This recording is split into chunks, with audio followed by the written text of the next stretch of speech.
Bonjour à tous, j'espère que vous allez bien. Moi c'est Fly, je suis kinésithérapeute du sport, mais pas que. Et aujourd'hui on va parler de la tendinite. Avant de commencer, je t'invite à t'abonner et on attaque de suite.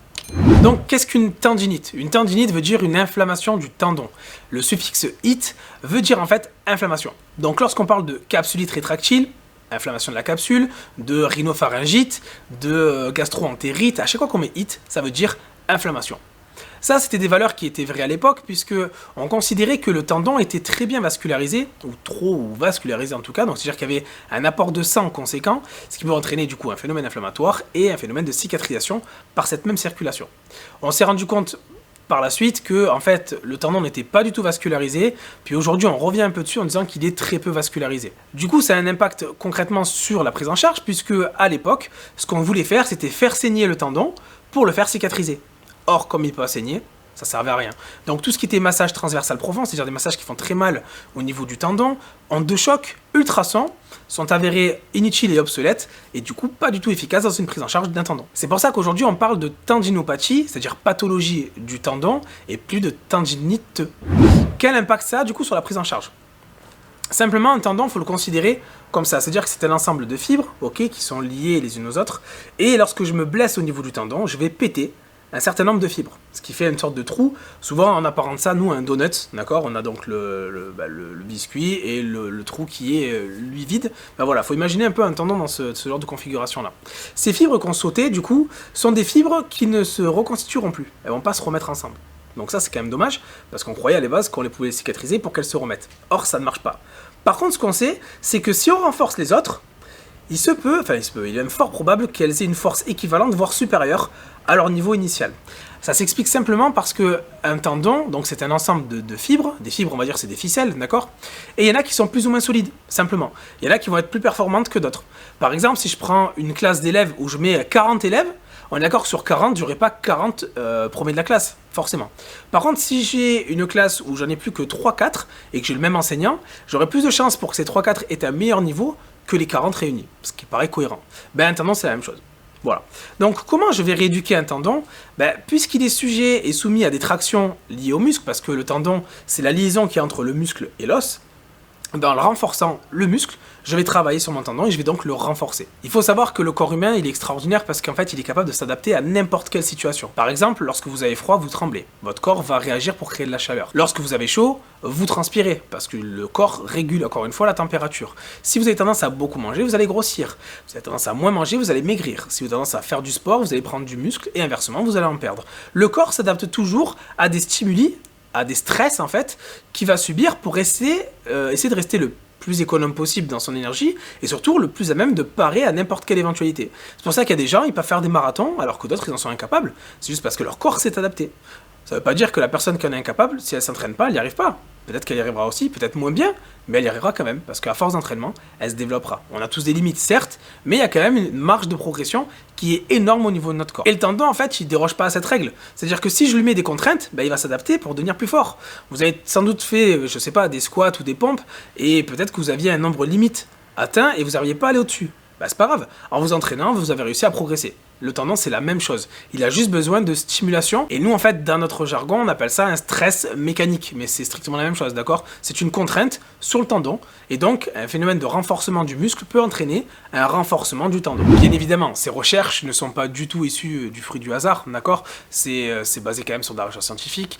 Une précurseur dans le domaine s'appelle Jill Cook. C'est une Australienne. Et elle a mis en évidence ce qu'on appelle le continuum du tendon pathologique, que vous voyez affiché donc actuellement à l'écran, pour essayer de voir comment pallier un petit peu à cette problématique-là.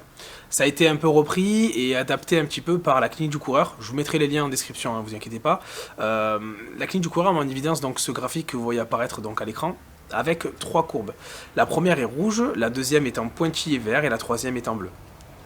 La ligne rouge, en fait, c'est notre capacité maximale d'adaptation. C'est-à-dire, en fait, c'est les contraintes maximales que peuvent supporter un tendon. On va prendre un exemple. Je suis capable de courir 10 km, pas plus. Ma capacité maximale sera donc à 10 km. La courbe bleue sont ce qu'on appelle les stress mécaniques, c'est-à-dire c'est des contraintes que l'on va mettre sur notre tendon. Si jamais cette courbe bleue a tendance à dépasser ma barre rouge, Si elle dépasse une fois, c'est pas très grave. Mon tendon peut s'adapter, il va pas forcément créer une pathologie dès que je me dépasse. Parce que sinon, en fait, on pourrait jamais progresser. Admettons maintenant qu'au contraire, je vienne taper un peu trop régulièrement au-dessus de cette barre rouge, le risque qu'il va y avoir, c'est la blessure. Lorsqu'il y aura une blessure, la courbe rouge, contrairement à ce qu'on voit à l'écran, elle va avoir tendance à diminuer. Et pourquoi? Parce que en réalité, quand je vais me blesser, je vais avoir moins de tolérance. Donc si j'étais capable de courir 10 km, je vais peut-être courir 5 km, 2 km, peut-être même 10 mètres, ou peut-être encore pire, plus pouvoir courir. D'accord? Vous avez vu qu'il y a une petite courbe en pointillé vert. Celle-ci est intéressante. En fait, c'est une zone où le tendon va pouvoir s'adapter, c'est-à-dire qu'il va se transformer. D'accord? Et notre but à nous, en fait, ça va être d'aller osciller la courbe bleue dans cette zone-là. Puisque si je mets des contraintes suffisantes pour créer une adaptation, je vais avoir tendance à repousser mon seuil limite maximal. C'est-à-dire que peut-être que 10 km vont devenir 15 km, 20 km. C'est ce que font les gens en s'entraînant, en fait, simplement, dans divers domaines de leur vie. Ben, c'est la même chose au niveau d'une pathologie. C'est-à-dire que lorsque je vais diminuer mon seuil de tolérance, je vais travailler dans cette zone qui va me permettre de faire remonter mon seuil et donc guérir. Comment procéder? Simplement, on va varier les types de contractions musculaires.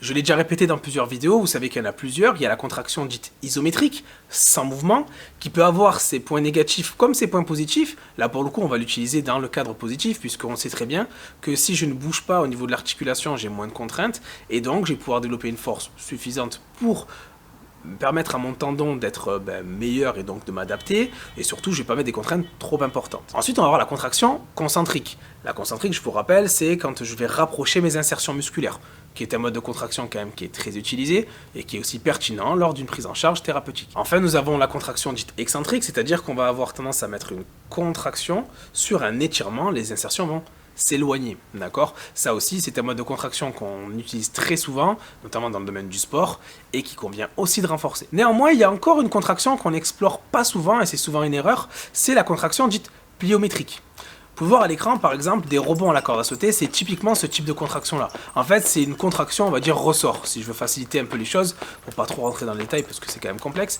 Mais en gros, voilà, c'est ce phénomène de rebond qu'on va utiliser, qui va tantôt solliciter les muscles ou les tendons, mais d'ailleurs, des fois, suivant le type de groupe musculaire, ça va privilégier plutôt l'action sur le tendon ou sur le muscle, d'accord?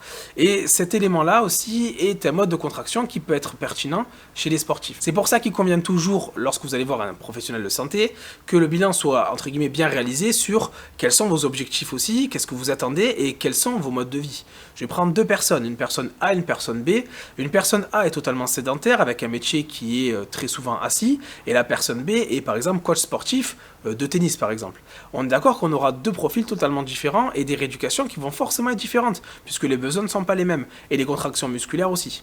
C'est pour ça que beaucoup de patients, lorsqu'ils ne se font pas rééduquer quand ils se font mal sur une tendinopathie, vont mieux, d'accord? Ils ont plus de douleur parce qu'ils ne sollicitent plus leurs muscles dans la situation qui leur faisait mal, par exemple courir, et dès qu'ils reprennent la course, hop, les douleurs reviennent. Tout simplement parce qu'en fait, ils se sont préparés dans la vie de tous les jours à un certain type de contraction, mais pas à celui qu'ils utilisent le plus et dans lequel ils ont mal. Bon, théorie, on va arrêter là, ça fait beaucoup d'informations. Je vous propose la rééducation de deux types de pathologies qui sont assez courantes. Celle qu'on appelle le tennis elbow, d'accord, au niveau donc de l'avant-bras, des extenseurs du poignet, et une qui est connue, la tendinopathie d'Achille, donc au niveau du mollet. Donc en plus, ça tombe bien, c'est celle que j'ai actuellement, donc c'est parfait. On va voir ça, je vous donne des exercices, des possibilités. Testez ça chez vous, progressif, d'accord? L'idée, c'est d'y aller vraiment étape par étape. Lorsque vous aurez atteint un certain niveau, que vous aurez plus de douleur, passez à l'étape suivante, etc., etc. Encore une fois, rappelez-vous, je privilégie la qualité à la quantité, ok? Et je vais dispatcher ça dans le temps. C'est parce que je vais répéter plusieurs fois ces choses-là que ça va être efficace et pertinent.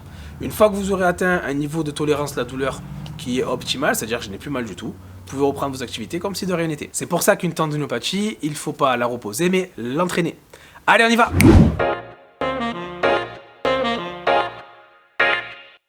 Pour ce premier exercice, nous allons placer le bras à l'horizontale et appliquer une force avec le bras opposé vers le bas, le poignet devant forcer vers le haut. Les deux associés vont créer une contraction dite isométrique que l'on va maintenir pendant 45 secondes.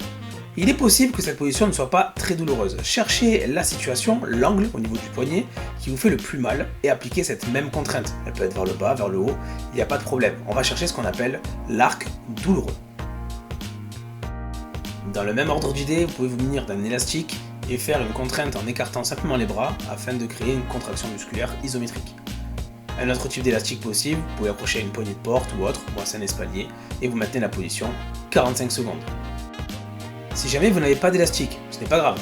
Prenez votre avant-bras, vous le reposez sur une table, prenez une haltère ou une bouteille d'eau à un poids variable, celui que vous pouvez maîtriser, et vous tenez la position encore une fois en statique, dans l'angle qui vous fait le plus mal.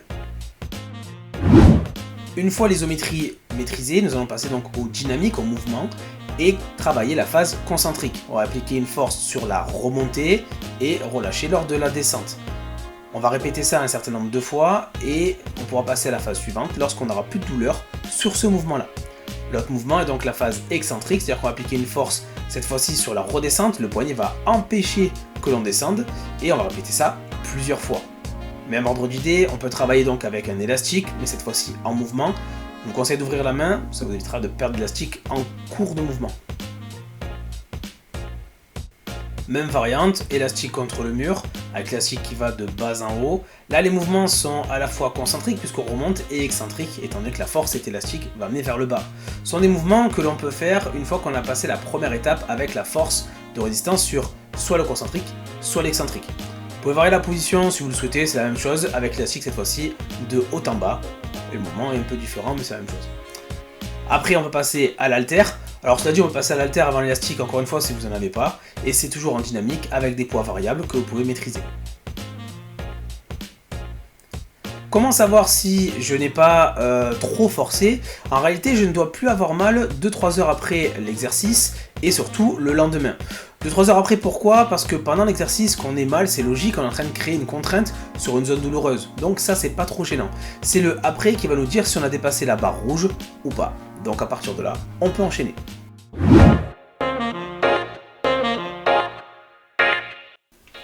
Dans ce premier exercice, même principe, je cherche un arc douloureux et je viens stabiliser. Je vais arrêter l'image exprès pour imager à peu près la position. Donc ça là me fait mal, je reste 45 secondes. Une fois que ça c'est fait, je vais pouvoir travailler sur du dynamique. Là on va faire du concentrique en montant, de l'excentrique en descendant. Au départ on peut le faire à deux pieds histoire de soulager un peu l'appui. Et dès que je suis à l'aise, je passe sur une jambe et je fais la même chose. Montée, descente. Alors je fais la même chose aussi avant en termes d'isométrie, c'est pareil.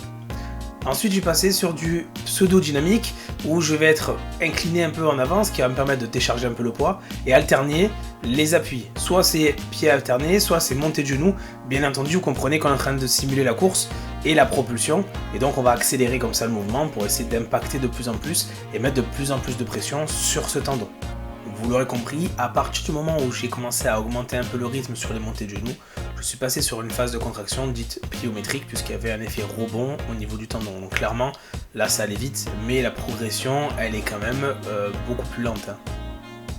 Travail d'appui. Je vous propose travail en latéral, d'accord, intérieur-extérieur, et on peut alterner derrière par de l'avant-arrière, toujours pareil pour essayer de maximiser, optimiser les contraintes. Une fois que ça on maîtrise, on va commencer un peu à chercher un peu de la variété. Ça, encore une fois, s'inscrit dans un travail pliométrique et après je peux aller dans toutes les directions, type terrain ou match. Par la suite, travail avec de la hauteur, on va commencer à travailler sur step, déplacement en latéral. Si on est à l'aise, on peut incorporer de la rotation, ce qui met un peu plus de contrainte au niveau du triceps. Travail de rebond en pliométrie, hauteur pas trop haute au départ pour augmenter après en fonction de vos niveaux. Avant-arrière qui est possible à partir du moment où vous maîtrisez le surplace. Une variante est possible en se servant cette fois-ci d'un banc. Alors l'avantage c'est que les impacts seront peut-être plus hauts parce que je dois passer quand même au-dessus du banc. Mais le fait d'être en appui comme vous voyez sur l'arrêt d'image me permet de décharger un peu le poids du corps. Un travail de course est ensuite envisageable, bien évidemment je cours pas très vite pour pas mettre trop de contraintes, ce sera dans une progression possible. Là à la suite nous allons voir des foulées bondissantes, encore une fois pas trop importantes, j'impacte un peu, je joue pas trop sur l'effet ressort en fait sur le mouvement. Et enfin, la corde à sauter qui met énormément de contraintes puisque rebond très répété dans le temps, avec quand même le poids du corps dans l'axe, donc le plus de charge possible. Variez les appuis au fur et à mesure lorsque vous êtes à l'aise, travaillez plutôt sur une jambe, montez de genoux, et après amusez-vous à faire des transferts un petit peu de poids dans toutes les directions possibles, et variez. J'insiste vraiment sur le côté progressif du tendon puisque on sait qu'il est capricieux, qu'il met du temps avant de se régénérer, donc même si l'enchaînement d'exercices peut paraître rapide, prenez le temps sur chacune des étapes, progressez, et dès qu'il n'y a plus de douleur, vous passez des paliers. Une tendinopathie peut durer jusqu'à 2 ans, alors c'est rarement le cas, ça dépend comment ça a été pris en charge, mais clairement ça peut prendre du temps, donc tranquille. Cette vidéo est à présent terminée, abonne-toi, partage, sauve des vies, Et on se revoit bientôt dans une prochaine vidéo. Ciao!